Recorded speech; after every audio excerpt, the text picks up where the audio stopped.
rock and roll is God's occupation for the unemployable. And that's the start and the end of it. Welcome to the podcast, Appetite for Distortion. Welcome back to the podcast. I hope I can call you my friend. I think I can call you my friend. Alan Niven, we've broken bread together. I mean, this is special you give me all this time. So, my friend, former Guns N' Roses manager, Great White manager, current author. Congratulations. The day we're putting this out, congratulations. Go ahead. It'll be congratulations if anybody bothers to buy it. The thing about friendship is this, and this is my favorite reflection on friendship, is that he who ceases to be a friend was never a friend in the first place. So that implies to me that the essence of friendship is continuity and availability, that you're there continuously. And if you do that, then you're a friend. And here we are again. Hello, friend. Well said. Not to veer off too much, I was just thinking about that in a personal thing in my life and being like, were they ever really a friend? So it's an interesting way. This is what we do, the way to kick off. So I'd be remiss before we get into your book. Congratulations, which I was so privileged to read, and thank you. Sound and Fury, rock and roll stories from Alan Niven. Sound and Fury, which I embarrassingly learned or re-remembered. However, I want to excuse it in my brain, the William Shakespeare quote and part of Shakespeare. But before we get into that, I'd be remiss if we didn't talk about episode 500. We made headlines and news and lots of feedback. So if you want to kind of do a little autopsy, just a little bit of episode 500, because the first thing right off the bat is the whole 50% quote. And you said something to me in an email. You were kind of surprised that that was picked up, but I think it was the way that you said it, that Axel has 50% of Guns N' Roses. And, and forgive me if I'm getting it mixed up with what's in your book and what we spoke about. So forgive me for that. I think it's in the book. But this part wasn't, and I didn't think about this during at the time to bring it up. Wouldn't Axel's 50% go toward like Richard Fortus and Dizzy Reed? It's not like he's taken half of what Guns N' Roses makes, and that's what the headline was. Or you tell me, because it was I have no first-hand information as to how they cover their overhead. And given this is information that came from people I consider to be unimpeachable resources, my sense of it would have been they deal with the overhead, then the rest is profit, and the profit is divided 50% goes to him, and 20 and 20 goes to, and then maybe 10 goes to the rest. The significant thing to me, there are two significant things. The first significant thing is if you go and look, you can find online, Izzy making it very clear that he was not going to be considering a reunion because they wouldn't share income with him appropriately or fairly. All right. Then you have to consider that from my point of view, I thought Izzy was the most significant member of the band. It was his band more than anybody else's. He's the one who packed his rattlesnake suitcase and moved to the city first. He was the one who was laying down the foundations. So that's inappropriate to me. And with Axel, people ask if he has a trust issue, and I say no. I think he has more of a control issue, that whatever was imprinted on him in his childhood, he felt that he had no control over his circumstance. So now he has to control everything around him. And in that respect, control is measured by income, I suppose. That if he gets paid the most, he's in control. There's your fact. Um, and it's been Axel democracy since 1990. So there it is. That's all.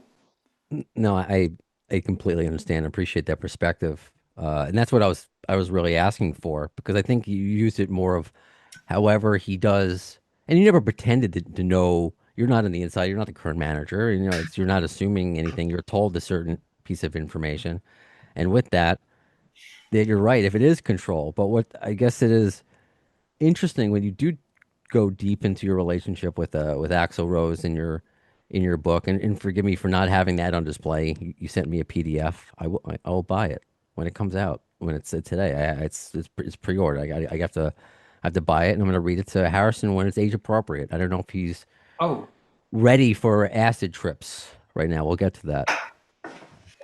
Oh, what do we got here? He's reaching it's down. forgive me for doing this, Okay. Do you have pants there's a, on? Okay. but there's a little part of me that goes, it's actually real. Yeah, there it is. It Beautiful. actually exists. Mm. And there are, believe you me, there are moments when you're doing it and you think, am I ever going to get this fucking finished? You know, Yeah. do I want to finish this thing?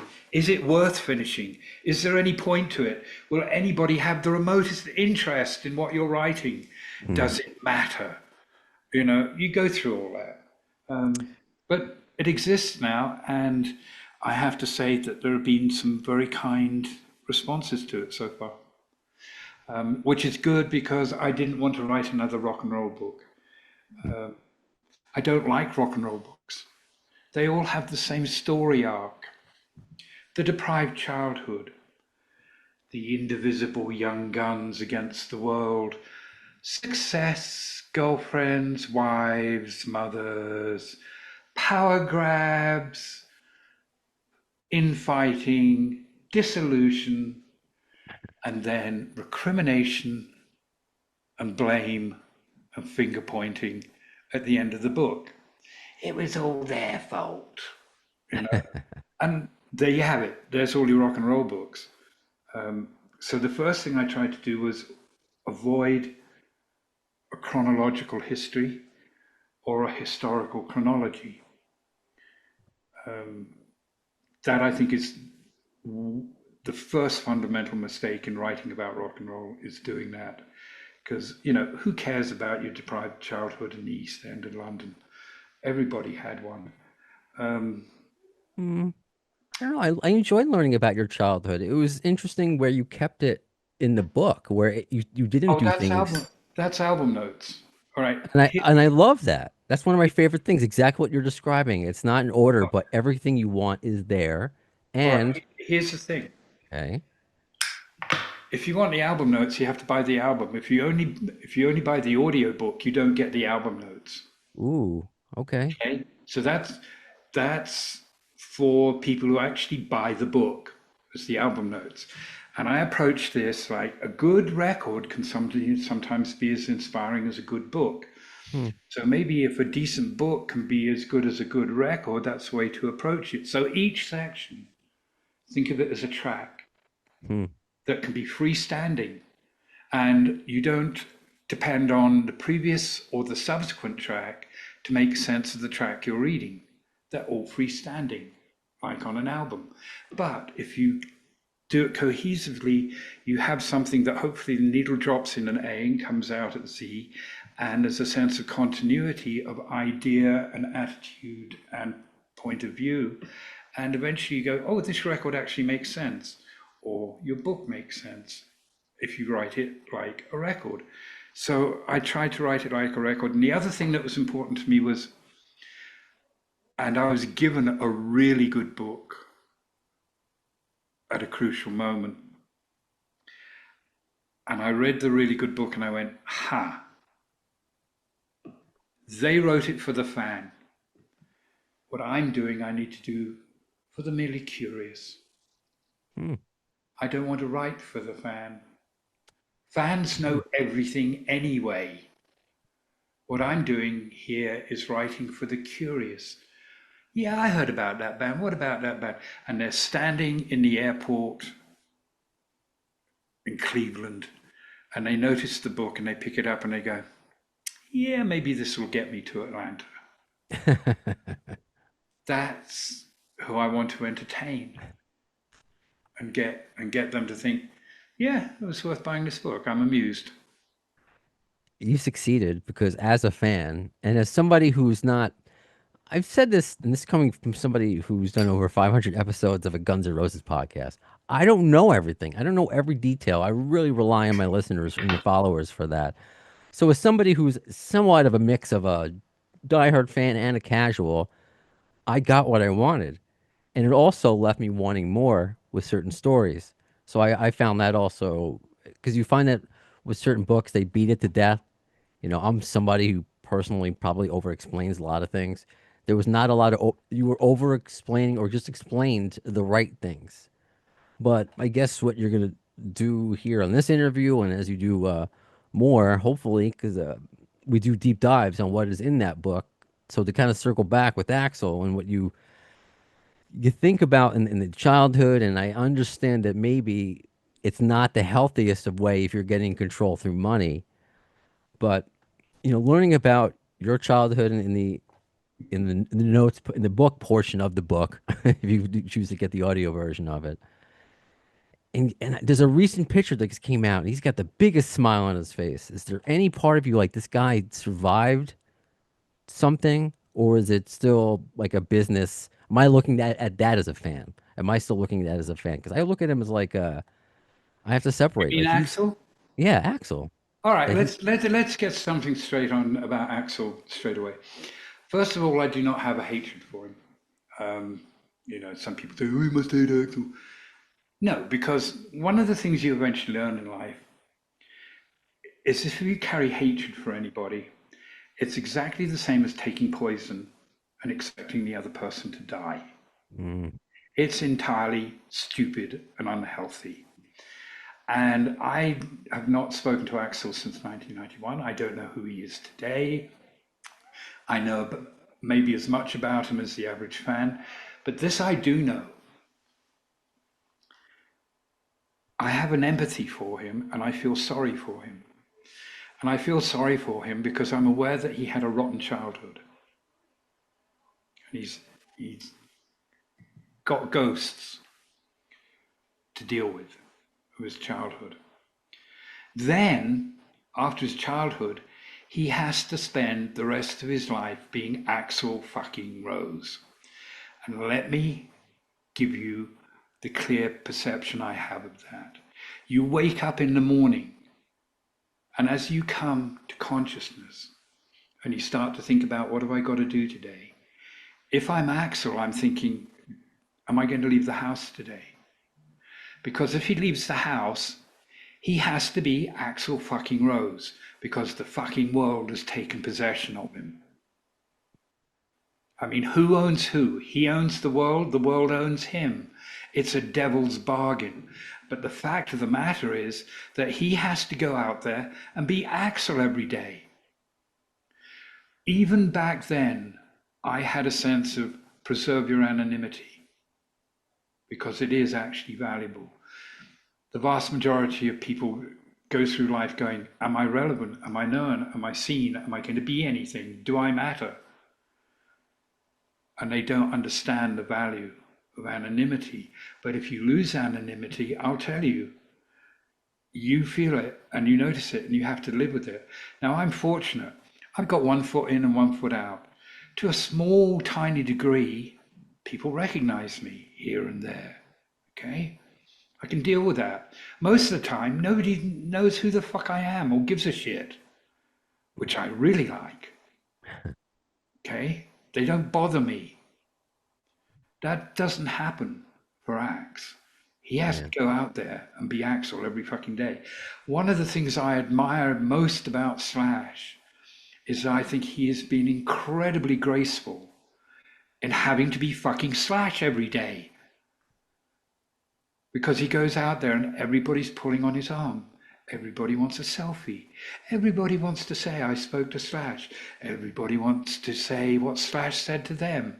And the minute you step out of your front fucking door, you're prey and they Mm. are hunting for you.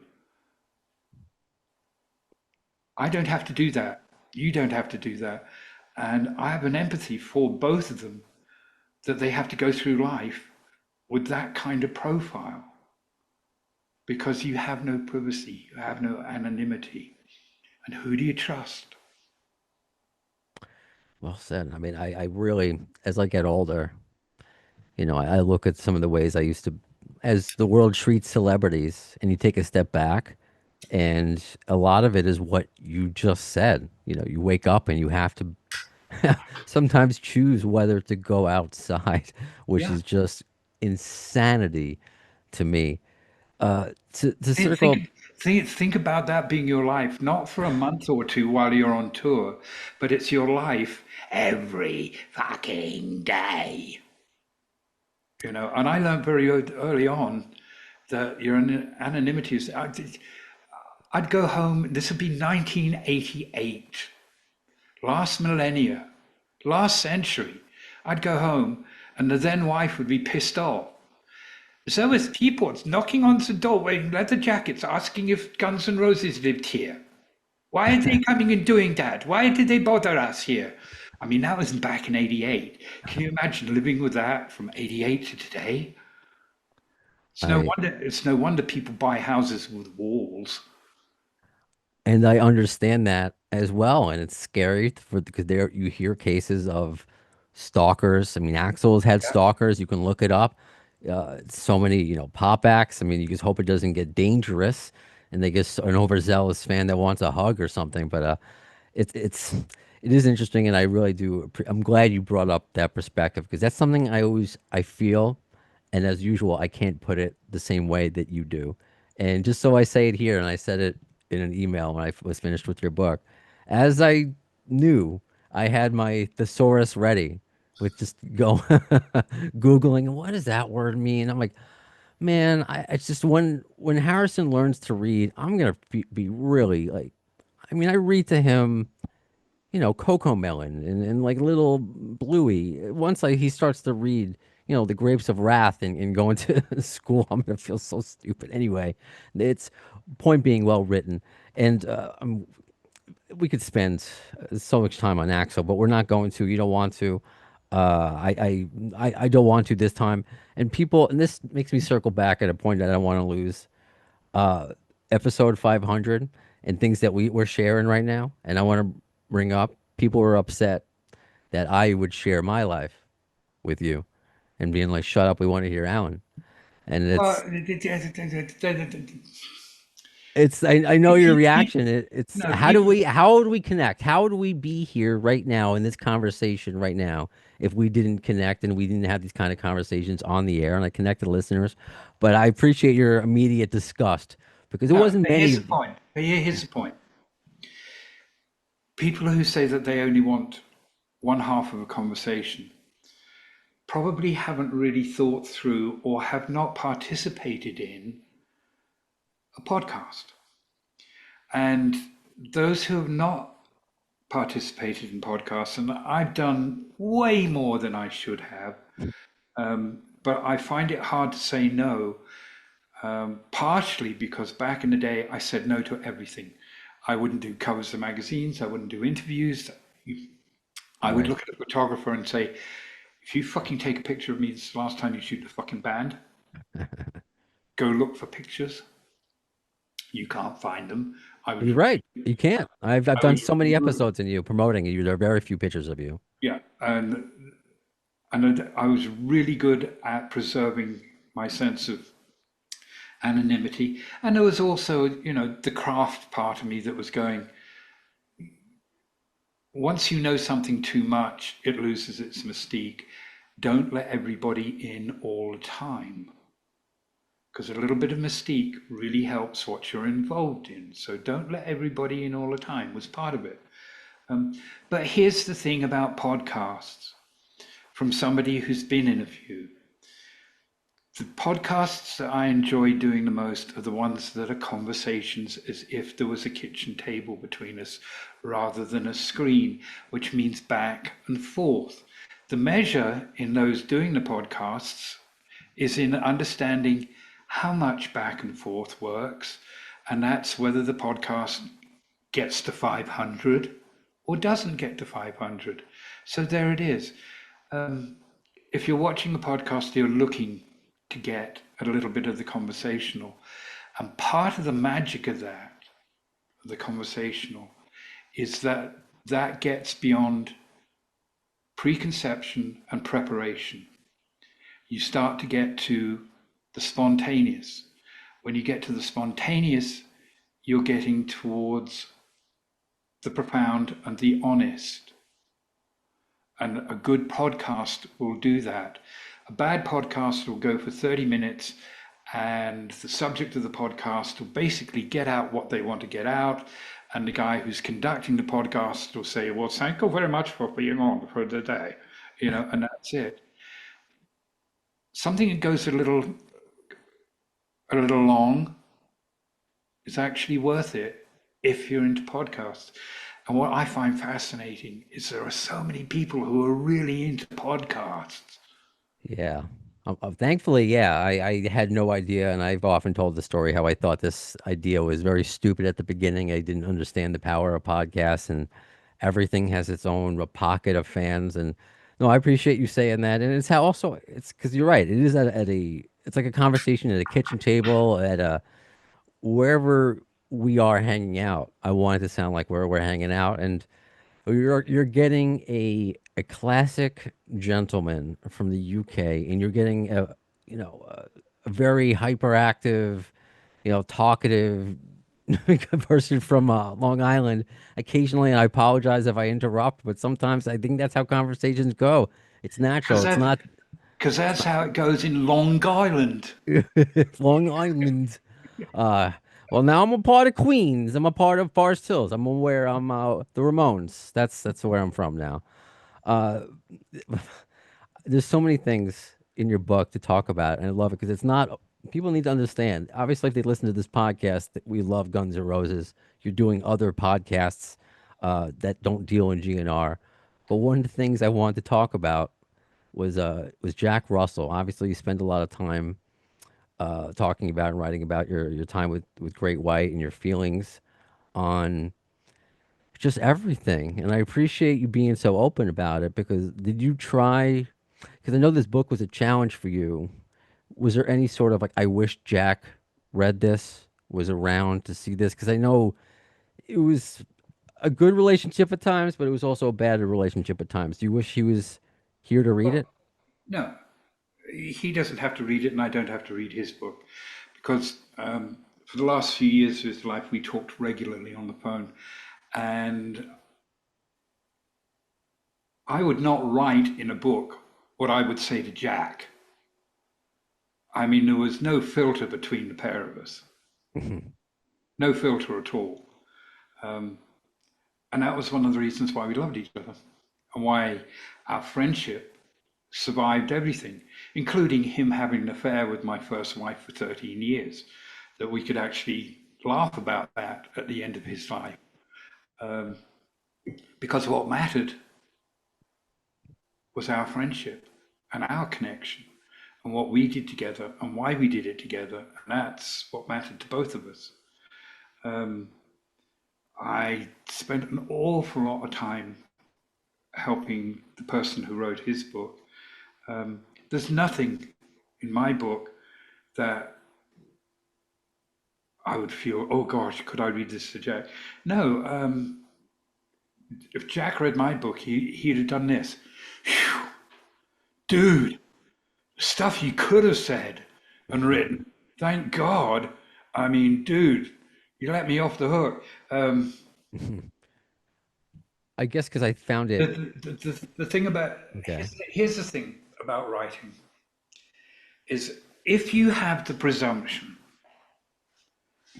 even to the point of arrogance, that you should sit down and form a manuscript and that it is going to be of any interest or significance to anyone else, if you're going to do that, you're obliged, and you're obliged to one thing above all else, and that is being truthful and honest.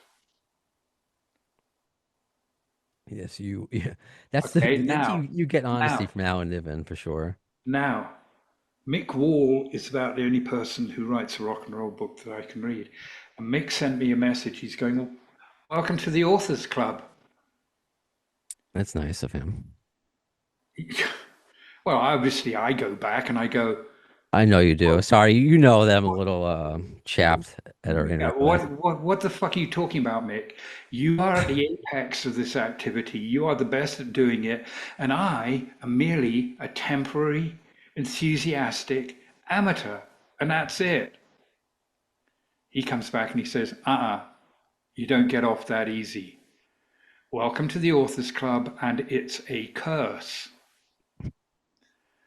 And I thought about it for a moment and I went, okay, I got it.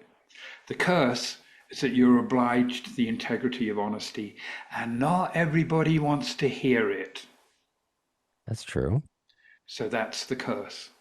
And that's where I go, okay, I'm a member of the Authors Club now.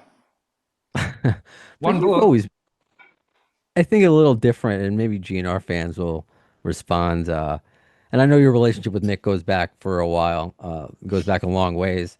It's different if you're being honest than if you're making stuff up. I don't know if how you feel, but I'm sure you've talked about Axel calling Mick Wall out and get in the ring, and our recent interaction where he complained to you about how I said Axel would have fought back Vince Neil, like or Izzy would no Axel would have fought back Vince Neil, and then Mick was calling me some sort of a fanboy because I said Axel probably would have beat the shit out of Vince.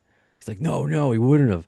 And I'm like, there are quotes of Alan calling Vince a powder puff, like, and then he just whatever blocks me on Twitter. But that's whatever. I digress. It's not about Mick Wall. It's about you. The reason why you were always an author. Now it's official. It's the way you talk. It's the way you speak. It's you are the use.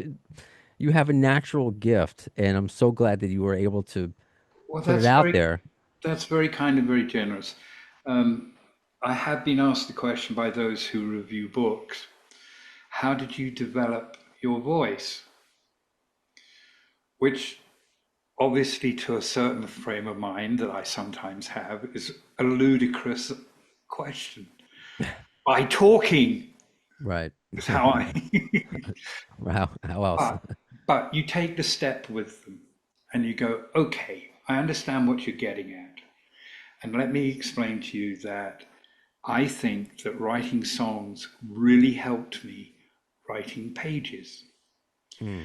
because there is nothing more confined than a song into which you're trying to invest some intelligence, some emotion, and maybe even a little bit of spirit, a little bit of IQ, SQ, and EQ. And you're trying to invest that into a form of which there are only 7 criteria. I love you, I hate you, I feel good, I feel bad, the world is great, the world's fucked up. And finally, the question, which is what Pink Floyd were really good at, writing the question. And you're fundamentally working in an extremely small and tight medium when you're writing a song. And, one of my favorite teases of people is to say, a song with no content is merely sonic wallpaper. Hmm. Okay. You have to have content for it to be connective and valid in terms of a worthwhile expression. So you've got this tiny little box, and the whole thing about getting into that box and getting into it well is edit, edit, edit, edit, edit. You're editing down all the time. You're editing your language. You're editing your choice of songs. You become, as a songwriter, you become conscious of rhythm of word Hmm. and note value of word. So that helped me when I was writing this because in my head, I'm not just seeing words, I'm hearing them as a songwriter. There's a rhythm, There's a note value. So part of what I was trying to stay close to was be close to the composer within you. Try and write in a way that it's musical because it's a book about musicians. Make it musical if you can. So that was the thinking. Whether I did it or not, I don't know. Everything you're describing is something that, in an alternate dimension, if I were to become an author, is how I would want to become an author. We spoke about my, attempt last episode, interview with you, but that's how I respect that. You want it to kind of sing the language, especially if you don't have a naturally sing-songing language like Italian or something like that. Yeah, If it's English, you want it to sing. This is a good jumping off point because you say this is a good, what I feel is a good comment. You say never read the comments. I read the comment, but it's a good of just how encapsulates us and you, I think, and why it translates to a book. This is from Vicky Overby on Twitter. I will always call it Twitter. She just finished. This was right after she finished episode 500 and changed her opinion on you. Just thought you were angry. Somebody that couldn't get over getting fired by Axel. But however, now I'm just like, this guy's awesome. He's funny and he's not afraid to speak the truth. So thank you, Brando. So the points I want to jump off is that you're funny and you speak the truth. I think that's what also came across in this book was the amount of times that I laughed. good. I don't want that to be lost. So that was kind of to read that to be like, That was important to me too. And I'm not a comedian, and I am very impressed by funny people who can construct presentations of comedy, and that takes a certain self-confidence and very dexterous humor. But as much as I dare, I kept trying to remind myself, make sure people laugh when they read this too. There's got to be stuff in here that is funny because I, I don't want it to come off as a miserable diatribe. I want it to be entertaining. yeah. You know, and there was one time I was out with old Don Dorkin. We were out for a night, boys together. And for some reason, he said, let's go to the comedy club on Sunset. Never been in there before in my life. Okay, Don, let's go. And we go in there and we're sitting down. There were probably 8, 9 people in there. Tops, pardon me, tops. And out comes Robin Williams. Unannounced, unscheduled, just wants to test some stuff Mm. out. And I'm sitting there going, I can't believe this. We're getting a Robin Williams, a mini little Robin Williams act. And I'm looking in the corner of my eyes and I'm counting them. I'm going, there's 8 of us in here? Wow, what a moment. Mm. And he did his bit, and I did something that was, for me, out of character. He turned around to leave, and as he turned around to leave, I called out, Mr. Williams, do you translate into English?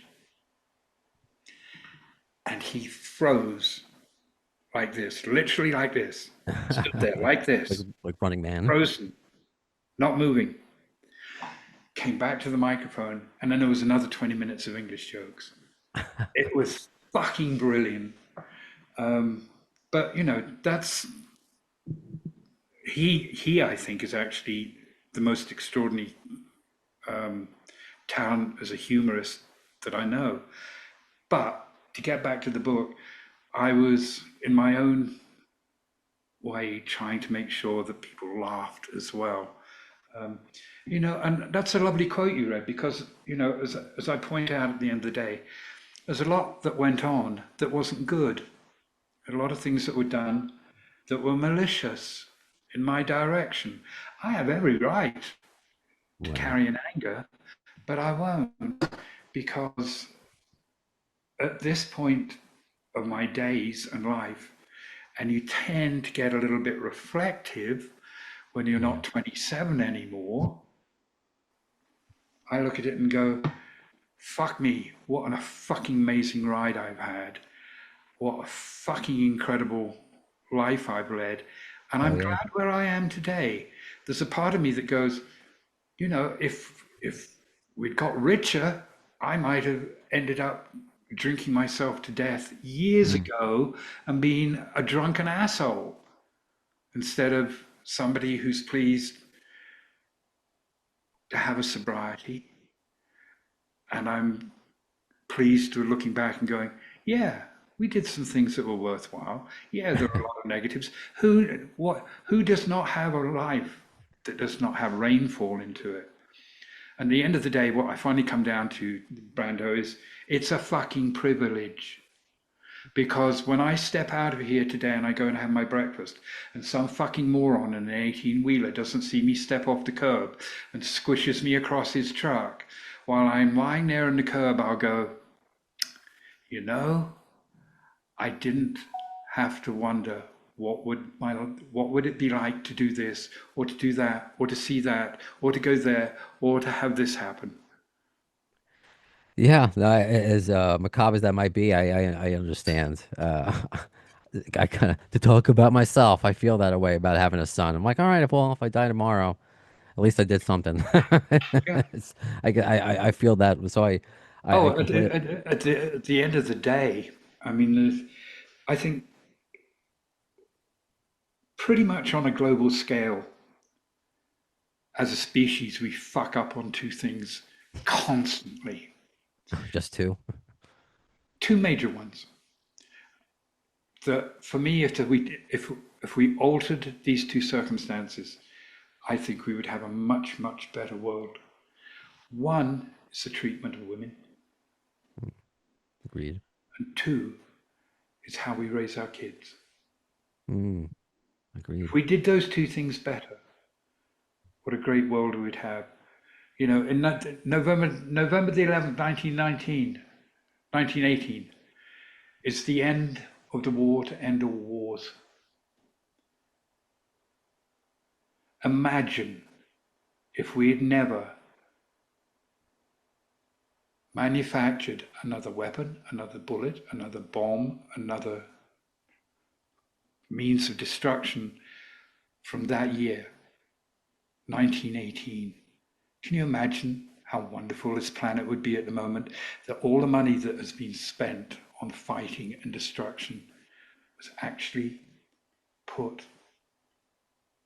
into infrastructure and education and health and caring about people. And that is where Axel nailed it on Civil War. And I was so thrilled with his writing of Civil War. Way to turn it around. I love that. See, that's why you're a natural writer. You brought everything around.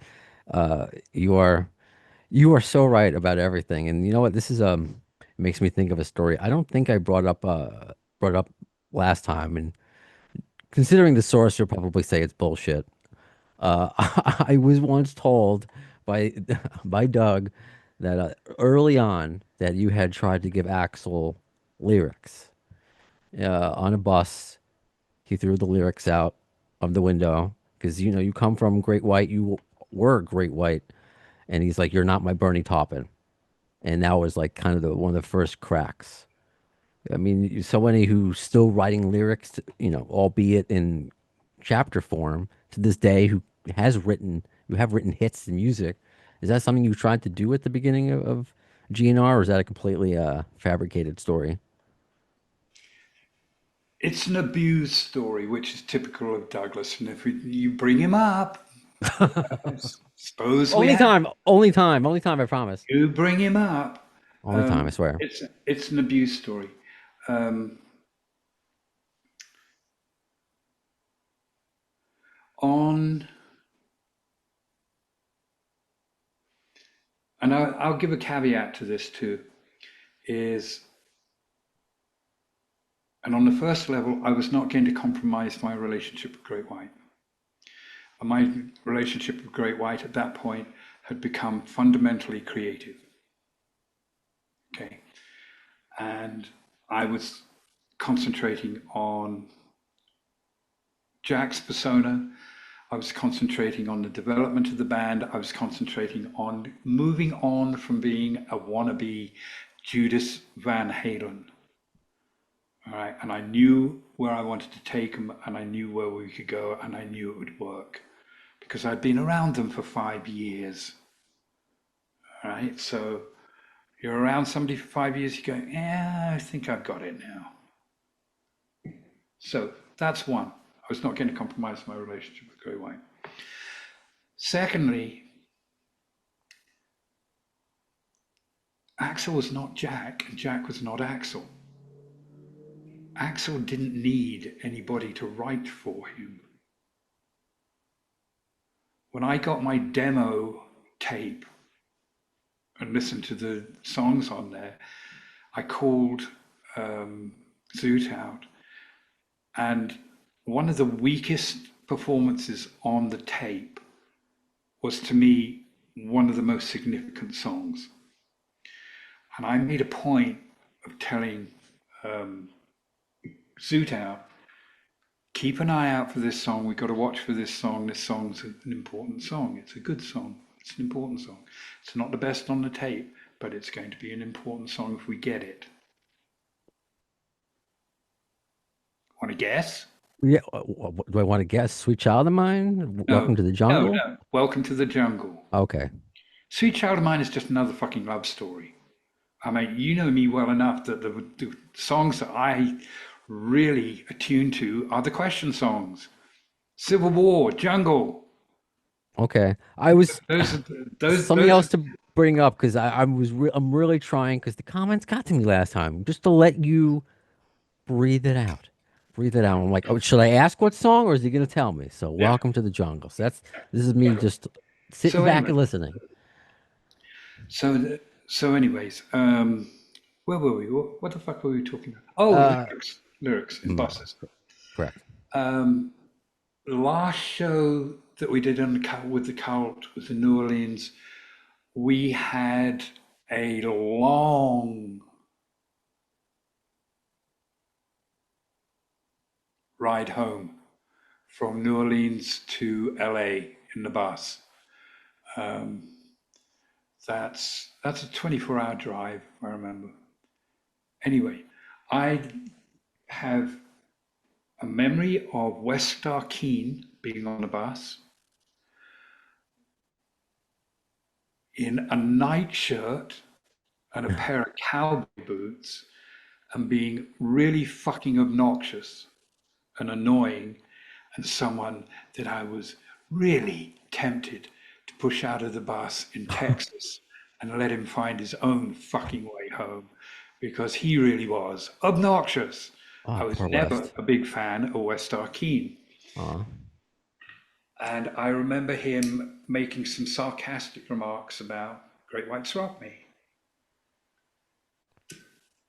okay. And I'm thinking to myself, yeah, dude, but it's on the radio and it's a good song and it's well constructed and it's got a great arrangement to it. And I seem to remember that he challenged me, like, I bet you couldn't write a real lyric. So I wrote something down for him, and that was it. Okay. And that was what was presented Now, to, okay. yes, now, did I ever sit with Axel and say, your lyrics suck? Let me roll up my sleeves. You're out of your ever loving fucking mind. I didn't have to do that because his lyrics didn't suck and he was a good writer. And if he wasn't a good writer, I had fucking Izzy, who I thought was fucking brilliant because he had street vernacular down to a point that I was like, fuck, I wish I could write like him. I loved the way Izzy wrote. He had that absolutely incontrovertible street vernacular. No, I didn't try and impinge myself. That is another manufacture by Gold Swine trying to justify his treachery. Let's move on. I'd be remiss if I didn't bring up, and you could say if you want to leave it for the book as a mystery to go back to the Great White. It one of the parts that made me laugh was where he hid his drugs, Jack Russell. It was kind of like, do you want to leave that as like a It's hidden in the thing? Or book. Read it in okay, the book. okay, it's just It's not one what of the, I. it's one of the good laughs in the book. Yeah, that's why I didn't expect it. As we were talking about Jack Russell, now unfortunately that's all I can think about. So that's why I'll let people read and find that out. Also, I'd be remiss if you knowing the natural, whether it's you're happy that you were able to easily dissect what a rock and roll book is. You have this part, you have this act. Would you ever want to write something fiction now that this is out? Would you want to write a, you know, The honest truth is, I didn't want to write this book. It I was, know. So I didn't know if it was it, wa- something it was, different. it was a chore. When I first attempted it, and I did it with the lack of imagination that I would approach approach it with, which was, well, you're going to write a rock and roll book, you write, this is how you do it. And I found it tedious, I found it boring, I found it depressing, and I found it a chore. And I didn't enjoy it. Um, and I did actually send it to someone, hoping that I'd get a negative from them. Because if I got a negative from them, I could shelve it and blame them, which was what I was hoping for. And instead, I got this email back saying, book's great, finish it. So I had to shelve it. Um, it was not something that I felt compelled to do. It was not something that I went, if you want to look good in history, you have to write it. It was nothing like that. The amount of times I got asked, when are you going to write the book? It was a chore. It was something on my back. So to get it done and finished, and in a way that I thought, this might work. This is okay. Um, that's sufficient. If I'm remembering correctly, you were asking, are we going to do this as fiction at some point? Yeah, well, And because it's, and by the way, it was Slash, by the way, who encouraged you, right? The way who said like yeah, you yeah. wanted to know, because I think you said that last time. Because the point being, your We way have, with words, and even in your email, it just would be, was it hard in a task because it was your life, or because it was writing? Because you have such a natural ability to write, and maybe that you've popped your cherry and just the author. well, Now no, that no, I've never considered okay, myself to be an author or a okay, budding author or a potential author. And one of the common questions is, why now? Well, part of why now is before my brain stops functioning completely. And secondly, it's also fucking old that I can be objective about it. I mean, if mhm. you'd come into me 30 years ago and said, Niv, the stuff that you're recording today is going to be on the radio 30 years from now, I'd have looked at you and I said, I don't know what you're sniffing or smoking, but share it, because if it makes me that optimistic about life, then I want some of it too.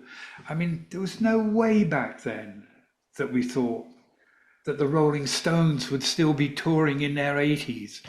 Had you said that in 1988, I'd have gone, you're fucking crazy. Right, I know. I still because I'm crazy. I watch old Simpson episodes, and there was one of an old Rolling Stones joke in there, and this is like an old 20-year-old episode that they're talking about them being old 20 years ago. And you talk about them a lot in the book too. And I was actually a little surprised that you were a little harsh. I thought I was surprised. I thought you on the Stones, weren't you in the book? No, I just gave you my opinion, which I think is valid. And bear in mind that they had a tremendous impact on my consciousness in the late 60s, early 70s. And for me, the apex and brilliance of that band was between 69 and 73. And 73 was the live apex of that band. And all the cognoscenti who know everything say Exiles on Main Street is their brilliant work. And I go, well, it might have been if they'd recorded it in Muscle Shoals, but it's not. Their apex is Beggar's Banquet, Let It Bleed, and Sticky Fingers. Those three records are just genius together. So, there's a schizophrenia because that's my Rolling Stones. Mhm. Okay. Yeah. The people who come along in 1988 who seem to be going through the motions for money, that's not my Rolling Stones. My Rolling Stones were on fire, were completely uncontainable, were beautifully unpredictable, and they were dead on. And they weren't perceived to being driven by materialism. It was a spirit within them that was so engaging. Once you get to 1988 and 1992 and 1996, and they wheel it out and everybody buys a ticket, and Jagger goes and counts off his millions in his bank accounts offshore. You were the people we were up against in the 60s. Get me? It sounds very familiar about another band that we often talk about a little bit. Yeah. Kind of situation mirrors. Uh, do you do you hope Izzy reads the book? Do you hope you hear back from him? Because you can really sense your, which you always can in every interview when you talk about Izzy and how important he was and how hurt you were at certain times when your relationship deteriorated. Is he someone that you expect to hear from, or where's Izzy? Is that going to be just? I'm not sure what if you do expect to hear from him or Um, want it. Do you I, care? I, I have someone who I can check in with occasionally and ask the question that is the only question that really concerns me about him. And the question is, how's Izzy? How's his health? Is he okay? And if I get back, oh, he's fine, I go, good, because I didn't like the little recent photograph I saw of him. That scared me. But that's it. I just hope he's well. I hope he's Okay. happy. I hope he's well. I don't think he's ever recovered from GNR. It's pretty amazing because I was going to ask before, and you're when you're really highlighting his songwriting and his lyrics, and when you guys got together for the Juju Hounds, it just seems like it seems like another, like a match made in heaven. You're taking away, I guess, the unpredictability of Axel, and you're focusing with Izzy. And is that why he never really stuck with the band? And he's put out all these albums, and it's just like, unless you're a hardcore fan, you're not even aware of it. He Yeah, seems to have disappeared. yeah, So utterly unaware. Um, he's in a position where he can lead his life as he wishes to, and you know deal with being Izzy too. But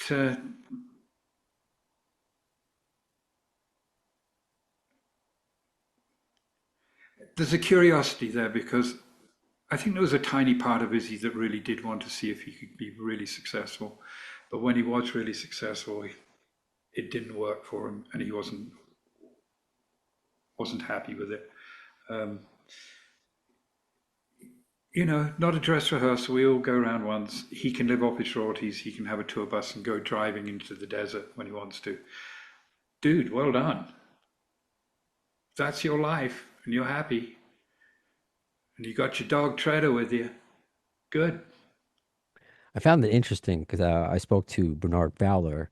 I don't know if that's the picture you're referring to, if that was, or if that was just a offhanded comment that Izzy was at a Stone show, I believe, last year, and him and Bernard Fowler took a picture together. Bernard posted it. I interviewed Bernard about it, and he's like, "Yeah, what Izzy? What are you up to?" "Oh, I'm just writing music." And it's just like, where is it? Is he the kind of guy that would just write music for himself, never to see the light of day? Again, I'm asking you to assume because it's not like you talk to him like that, but I just found that so peculiar. Interesting is that he's writing music, but and also all of his stuff has been, it seems to be taken down off like Spotify. A lot of his stuff has been taken off streaming, so it's just very peculiar why this is I don't know. I don't know if have you heard that before? You can't get any of his stuff streaming anymore. I don't know if that may have changed since I posted this episode, but as of now, all his solo albums are, you can't stream them. Well, maybe Maybe Axel decided wanted to buy all Izzy's songs. I don't know. I mean, he Well bought said. all his friends' photographs. Robert John, he bought all his photographs. But, Mm. who knows? Um, I just thought that was just an interesting thing because that's something else that sticks with me with the I, book is you when you know, talk about your relationship with him and the real simple thing is, um, I've got some really good memories of my times with Izzy, and I value those memories, and that's good enough. You know, yeah. that's really good enough.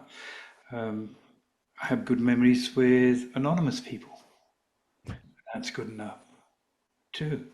So, that was then. It's not now. The weird thing is that you and I are here on a Thursday afternoon in the year 2025 talking about things that happened almost half a fucking century ago. I That's the don't weird thing. weird, sad. Is it sad? Or No, people listen. People talk it's about less important things, I guess. you know, I know it's strange, but I mean this, it's the beauty of music. It's why people want to buy your, or are buying your book. It's a it's time not capsule for people who either want to relive it or like me who didn't live it. exactly. It's not sad in that it's quite it, it quite encourages your sense of humanity and connectivity with other people, that people are amused or are interested in what you participated in all that time ago. But all that time ago, there were times I used to walk into a bookstore and I used to look at the books, and we're bringing everything around in a circle here. I used to look at all the books and I would try and remind myself that what was being played on the radio and had been manufactured by the contemporary record companies might be taking up space and time. But if you look at the books in a bookstore, there are books that have been here and they've had lives 50, 100 years, 300 years. They've had a relevance to many generations. And not that I expected that out of rock and roll music, but it reminded me, why do people come and buy old books? Why It's do the I history of us. why do I use Shakespeare to open my book? Because yeah, if you're going to write, you have to acknowledge the first thing about Shakespeare is that he nailed human psychology so well and so consistently and better than anybody since. And I use Macbeth because there's the opportunity for self deprecation. I'm just a fucking idiot telling some stupid stories, as Macbeth put it. And that it's all about idiots and misfits, which is rock and rollers. And there's a little hint in there. It comes from Macbeth. So don't be surprised if some witches turn up, or some crazy wives, or there are some betrayals. You might find that in there too. But the bottom line is, remember what Niv said. Niv said that rock and roll is God's occupation for the unemployable. And that's the start and the end of it. All of us are unemployable and looking to remain unemployed and not be accountants, not be a working stiff, not have to do the hard graft that everybody has to do. We wanted to be cheeky and get away with playing all our lives. And if we have to write a little book that says, thank you for letting us play, then maybe that's part of the book too. Just saying, we played. You We certainly you played, you taught. Again, I learned a lot. I laughed. Uh, it really is a fun read, and I kind of wish I didn't read it so quickly because I kind of wish I enjoyed it a little bit more. So over time, but I guess I could read it again. That's the beauty of a book. Just congratulations. I'm glad I asked about because the ending of just, I wanted to know more about Alan. I love that about you because it's the same thing I say about myself. Who cares about me, even though I talk about myself? It's to connect with the guest. It's you do the same thing. That's why we connect. You're like, who cares about me? But you talk about yourself because that's how you connect.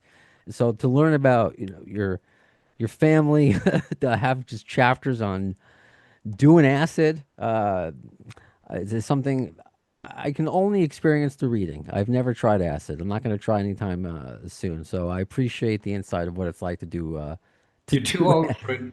Let To me do tell you, you're too old for it now. You're too old and too fathered for that. No, I wouldn't do Yeah, that. exactly. Too old for it now. It, it, No, it's no. it's a young spirit's occupation and adventure. And to hear, yeah, it's for people again. It's not all guns and roses, but to hear your adventures of just going to different countries and just being functional. Sometimes, if you could be functional on acid, Alan Niven was functional. To hear some of the things that you accomplished was pretty cool, and to learn. I've had endless conversations with you on and off air. To learn a lot about you was pretty cool, and I'm glad that it's documented for the rest of history. Sound and Fury, and I'm Bottom line, it's there to entertain, and if I it was. stimulates a little bit of thought that maybe changes your perspective just slightly to some degree on something, then it's worked. Then that's all you can ask for. But the most important thing is that it's entertaining. Oh, I always, it's what I look for. It's entertaining and it's the ability laugh. 'Cause that's the same thing with my interviews, whether it's a 10-minute interview or if it's an hour or whatever. I got to make you laugh. It's just Yeah. how I operate. And the connect, you know, how does the quote common man connect with a rock star who doesn't live that life? So that's why, I'll look at, Because Mhm. the rock star is a fucking common man when he takes his pants off and puts his trousers on. Agreed. That's the point in the book I'm trying to make is Yes.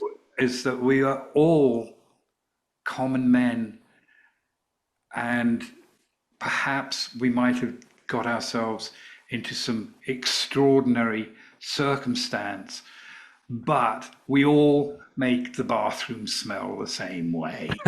That's a nice way to put it. Uncommon men and common men in uncommon situations with going number two. I love it. Yeah. Uh, Alan, just thank you so much. People, listen, No, well, get no, out. thanks to mine. You're the host. This is your hospitality. I really appreciate you giving me some space and time and letting me ramble on about the book because No, hopefully two people will go out there and buy it. well, I appreciate your stories and the time that you've given me, not just today, but over the years. And after the color came back to my face when I was car sick, when we actually met up, and I was eating some French fries and ginger ale, and so I mean, it's we've had some great conversations, and I'm really appreciative whether the record button is hit or not. I still want to thank you for your time, and just be on not just for Alan's book. He's going to be doing more interviews. I mean, this guy is an endless.